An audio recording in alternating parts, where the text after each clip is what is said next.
நேரம் காத்திருக்காது. பொறுத்துக்கொள். நீங்கள் செய்யும் ஒவ்வொரு நல்ல காரியமும் அதற்கான நன்மைகளை காலம் கடந்தாவது அழைத்து கொண்டு உங்களிடம் வந்து சேர்க்கும். வெற்றி என்ற முகத்துடன் உங்களிடம் வந்து சேரும். நீ நிராகரிப்புகளை எல்லாம் கண்டு நெஞ்சு உடையக்கூடாது. உன்னை யாராவது தூக்கி எறிகிறார்கள் என்றால் இறைவன் உன்னை மேலே தூக்கி விடுகிறான் என்று அர்த்தம். அதனால் நீ பயப்படாதே. தூக்கி எறிந்தவர்கள் போகட்டும், நான் உன்னை தூக்கி விடுகிறேன். தூக்கி எறிந்தவர்களை பற்றியே நீ கவலைப்பட்டு கொண்டிருக்காதே. எதிர்பார்த்து எதிர்பார்த்து ஏமாற்றங்கள் மட்டும்தான் கிடைக்கும்.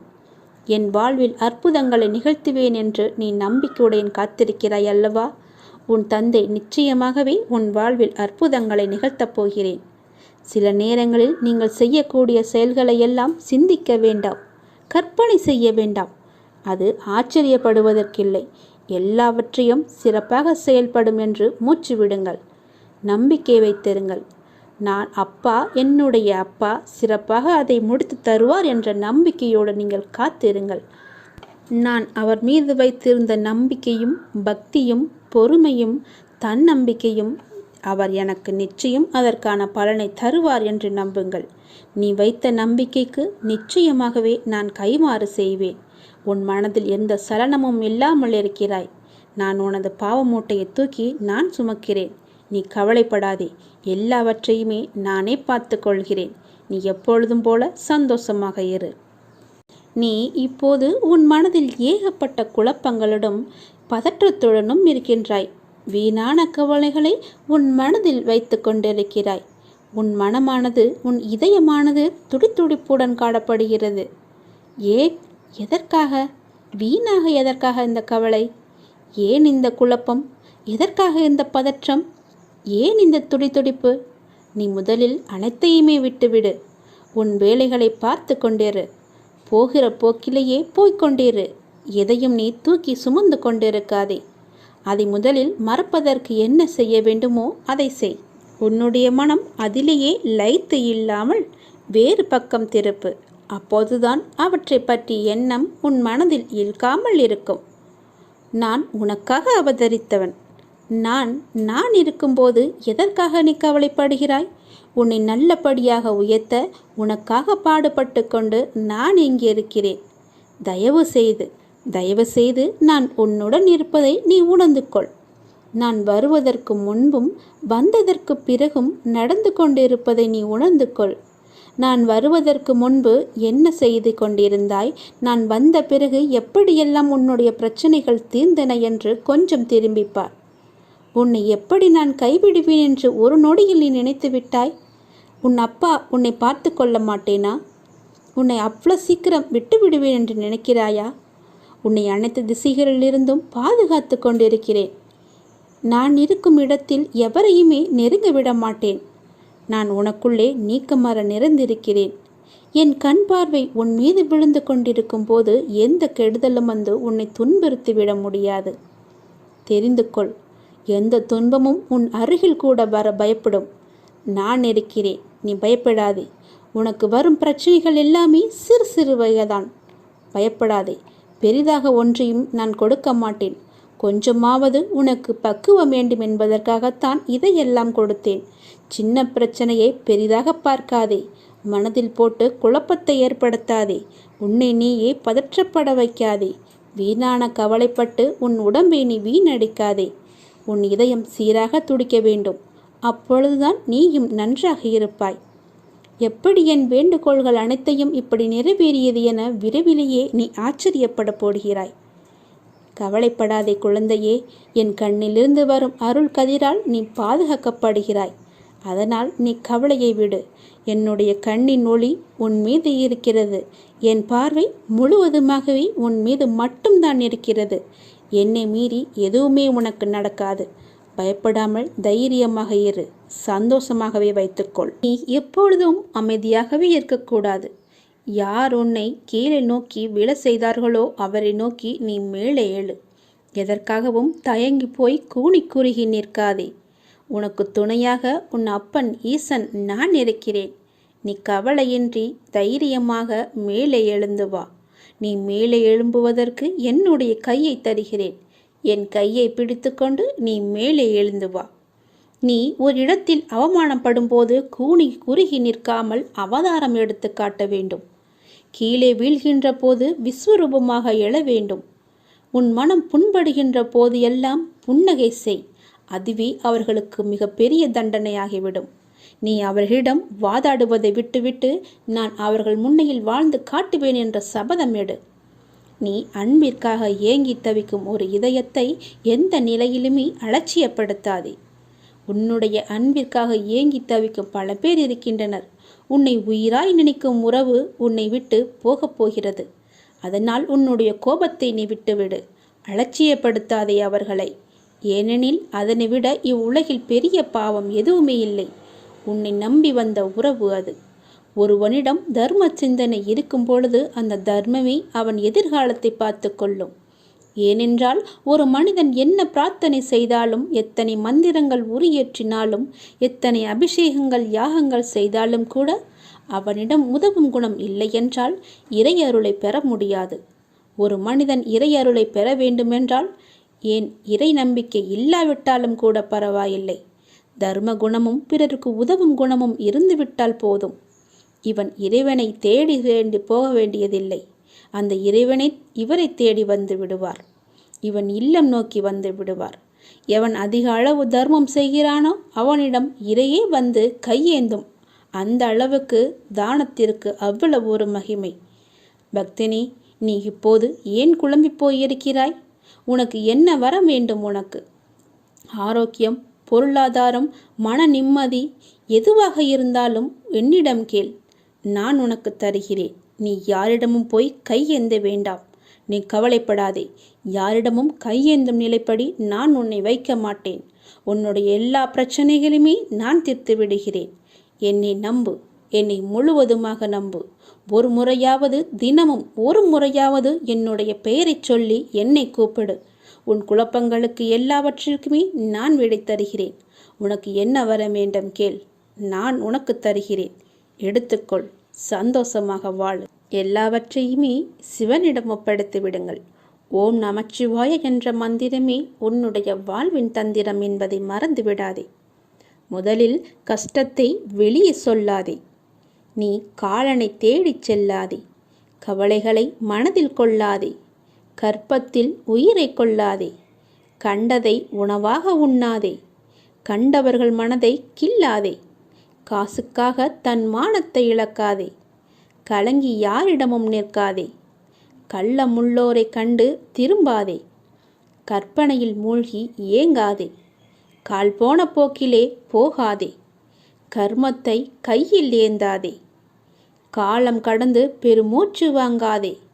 கடவுள் மீது ஒருபோதும் பழி போடாதே. நான் சொல்வது எல்லாம் விளங்குகிறதா? உன்னுடைய கஷ்டத்தை முதலில் நீ வெளியே சொல்லக்கூடாது. காலனை தேடி செல்லக்கூடாது. தானாகவே வரட்டும் என்று விடு. கவலைகளை மனதிலேயே கொள்ளாதே. கற்பத்திலேயே ஒரு உயிரை கொல்லக்கூடாது. அது மிக பெரிய பாவம். கண்டதையும் உணவாக உண்ணாதே. உன்னுடைய வயிற்றுக்கு எது பொருந்துமோ அதை மட்டுமே உண்ணு. கண்டவர்கள் மனதை கில்லாதே. அடுத்தவர்களுடைய மனதை புண்படுத்தாதே. காசுக்காக உன்னுடைய தன்மானத்தை நீ இழக்கக்கூடாது. தன்மானம் முக்கியம். நீ யாரிடமும் போய் கலங்கி நிற்காதே. எனக்கு யாரும் இல்லை என்று சொல்லாதே. கள்ளமுள்ளோரை கண்டு திரும்பாதே. அதாவது வஞ்சக எண்ணம் உள்ளோரை கண்டால் நீ உடனே திரும்பி வந்துவிடு. அவர்கள் முகத்தை கூட பார்க்காதே. கற்பனையிலேயே மூழ்கி ஏங்காதே. பேராசைப்படக்கூடாது என்கிறார். கால் போன போக்கிலே போகாதே. எங்கு வேண்டுமானாலும் போகலாம். கால் போன போக்கில் போனால் செல்ற இடம் கூட தெரியாது. கர்மத்தை கையில் ஏந்தாதே. நல்லதை மட்டுமே செய். உன் கர்மா எல்லாமே அழிந்துவிடும். காலம் கடந்து பெருமூச்சு வாங்காதே. நேரம் உள்ள போதே தூற்றிக்கொள். நேரம் போனால் பிறகு கிடைக்காது. நேரம் மிக அற்புதமானது. திரும்பி வராது. கடவுள் மீது ஒருபோதும் பழி போடாதே.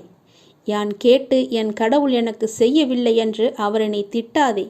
அவருக்கு தெரியும் உனக்கு எப்போது எப்படி செய்ய வேண்டும் என்று. கடவுளுக்கு தெரியும். அவருக்கு தெரியாமலையா நீ வந்தாய்? கடவுள் மீது ஒருபோதுமே பழி போடும் எண்ணத்தை விட்டுவிடு. அவன் அப்பா எல்லாவற்றையுமே பார்த்து கொள்வார் என்ற நம்பிக்கையோடு இரு. நீ நினைத்த செயல் விரைவிலேயே என் ஆசையுடன் நடக்கப் போகிறது. உன்னை சரியான நேரத்தில் நான் கரம் குழித்து இழுத்து வந்து விட்டேன். நீ பயப்படாதே, எல்லாமே என்னுடைய ஆசைப்படியே நடக்கும். வாழ்வில் நடைமுறையில் உள்ள சில விஷயங்களை யதார்த்தமாக நீ புரிந்து கொண்டால் இன்பத்தையும் துன்பத்தையும் சமநிலையில் ஏற்கலாம். நீ முயற்றுப்பார்.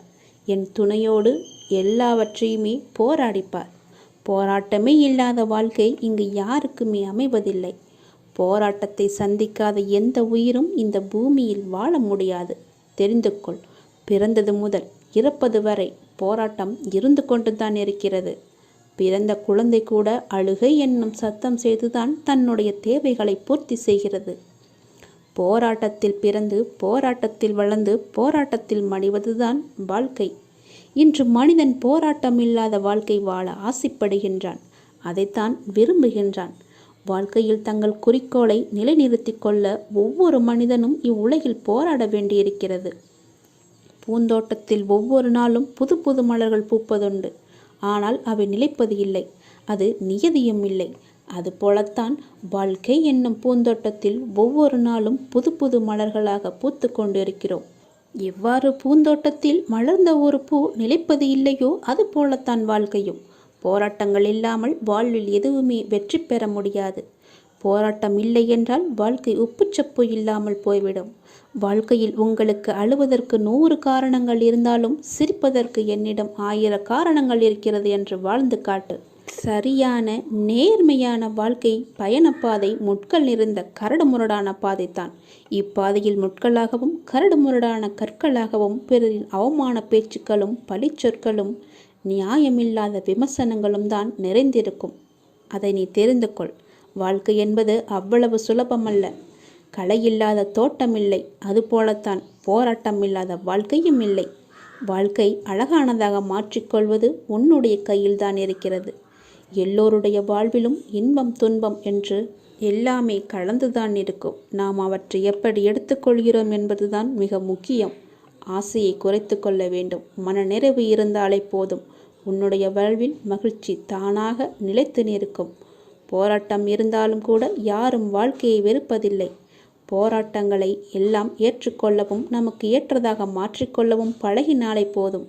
வாழ்க்கை பூந்தோட்டமாக மாறிவிடும். உங்களின் வாழ்வில் நல்லது நடக்க வேண்டுமென்றால் நான் சொல்வதை பின்பற்றுங்கள். நீங்கள் எப்படிப்பட்ட பாதையில் பயணம் செய்தாலும் உங்கள் நற்சிந்தனையாலும் நற்செயல்களாலும் மலரும் புதிய பயனுள்ள மலர்களால் பாதையை நிரப்புங்கள். உங்கள் வாழ்வு இனிதாக அமையும். நீங்கள் வாழ வாருங்கள். என்னுடைய ஆசையுடன் நீங்கள் போராட்டத்தில் குதிக்க தயாராக இருங்கள். என் துணை உனக்கு உண்டு. வாழும் ஒவ்வொரு நிமிடமும் இறை சிந்தனையுடன் இருங்கள். இறை சிந்தனை உள்ள பொழுது விழிப்புணர்வுடன் ஒவ்வொரு செயலையுமே நன்றாக துல்லியமாக எந்த குறையும் இல்லாமல் செய்ய முடியும். விழிப்புணர்வுடன் நீங்கள் செய்யும் எந்த செயலும் தவறாவதற்கு வாய்ப்பே கிடையாது. விழிப்புணர்வுடன் செய்யும் செயல்கள் நிச்சயம் ஒரு நாள் வெற்றியை தரும். உங்களுக்கு கிடைக்கும் வெற்றிக்கும் தோல்விக்கும் நிச்சயமாக ஒரு காரணம் இருக்கும். இரண்டையும் ஒன்றாக எடுத்துக்கொள்ள நீங்கள் முயற்சி செய்யுங்கள். வெற்றிக்காக மட்டும் செயல்களை செய்யக்கூடாது. ஒவ்வொரு செயலையும் இறைவனுக்காக நீங்கள் செய்யுங்கள். உங்களை படைத்த கடவுளுக்காக செய்யுங்கள். எந்த ஒரு எதிர்பலனையும் பார்க்காமல் எதிர்பாராமல் எதிர்பார்ப்புகள் இன்றி நீங்கள் செய்யும் ஒவ்வொரு செயலுமே அந்த இறைவனை போய் சேரும். உங்களுடைய புண்ணிய கணக்கில் சேரும். அதற்கு நிச்சயமாக பல மடங்கு பலன்கள் உங்களை தேடி தானாக வந்து சேரும். ஒவ்வொரு நாளின் முடிவிலும் நீங்கள் இறைவனுக்கு நன்றி சொல்ல பழகுங்கள். கண்டிப்பாக அன்றைய நாளில் நன்றி சொல்வதற்கு என்று ஏதேனும் ஒன்று நடந்திருக்கும். அதை நினைத்து இறைவனுக்கு நீங்கள் நன்றி சொல்லுங்கள். விடியும் பொழுது இறைவனின் ஆசியுடன் தொடங்குங்கள். முடியும் இரவும், அதாவது அன்றைய நாளின் முடிவும் இரவும் நன்றி சொல்லி உறங்குங்கள். மறுநாள் காலை உங்களுக்கு நல்ல நாளாகவே அமையும். இன்று எங்களுக்கு அமைத்து கொடுத்ததற்கு மிகவும் நன்றி இறைவா என்று இறைவனுக்கு நீங்கள் நன்றி சொல்லுங்கள். ஒவ்வொரு நாளின் தொடக்கத்திலும் இறைவன் மீது முழு நம்பிக்கையுடன் நீங்கள் தொடங்கி பாருங்கள். உங்கள் வாழ்வு எப்படி இருக்கிறது, அன்றைய நாள் எப்படி அமைந்திருக்கிறது என்று தானாகவே தெரிய வரும். எழுந்திருக்கும் பொழுது சட்டென்று எழுந்திருக்காமல் இறைவனின் பெயரை சொல்லிவிட்டு எழுந்திருங்கள். நன்றாகவே இருக்கும். ஒரு நிமிடம் சுதாரித்து கொண்டு பிறகு ஏந்திரியுங்கள். அப்பாவின் பெயரை சொல்லி எழுந்திரியுங்கள். உங்கள் வாழ்க்கை மீது உங்களுக்கு இருக்கும் அக்கறையை விட உங்களை படைத்த இறைவனுக்கு நிச்சயமாகவே அதிக அக்கறை இருக்கும். நம்புங்கள், நன்றாக நீங்கள் வாழ்வீர்கள். இதனை உணர்ந்தால் இறைபலமும் மனோபலமும் உங்களிடம் அதிகரிக்கும் தானாகவே. இறைவனின் அருளும் ஆசியும் உங்களிடம் நிறைந்திருக்கும் முழுவதுமாகவே. எப்போதும் இறைவனின் அருளோடும் ஆசியோடும் நாம் தொடங்கும் நாள் வெற்றி நாளாகவே நமக்கு அமையும். இறைவனுக்கு நன்றி சொல்ல மட்டும் நீங்கள் மறந்து விடாதீர்கள். இறைவனின் நாமத்தை ஜெபித்து கொண்டே இருங்கள். உன்னுடைய மனக்குமரலை நான் அகற்றப் போகின்றேன்.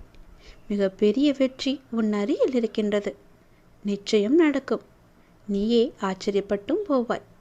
கடந்த கால கஷ்டங்கள், இழப்புகள், ஏமாற்றங்கள், காயங்கள், தோல்விகள் எல்லாம் உன்னை விட்டு மறந்து போகும் அளவிற்கு உனக்கு நான் மிகப்பெரிய மகிழ்ச்சியை, மிகப்பெரிய வெற்றியை நான் தரப்போகின்றேன். உன் அருகில் அது வந்துவிட்டது. கஷ்ட காலங்கள்தான் கடவுள் நமக்கு உதவுவார் என்ற நம்பிக்கை உனக்குள்ளே வர வேண்டும். கஷ்ட காலங்களில் தைரியத்தை நீ இழந்து விடாதே.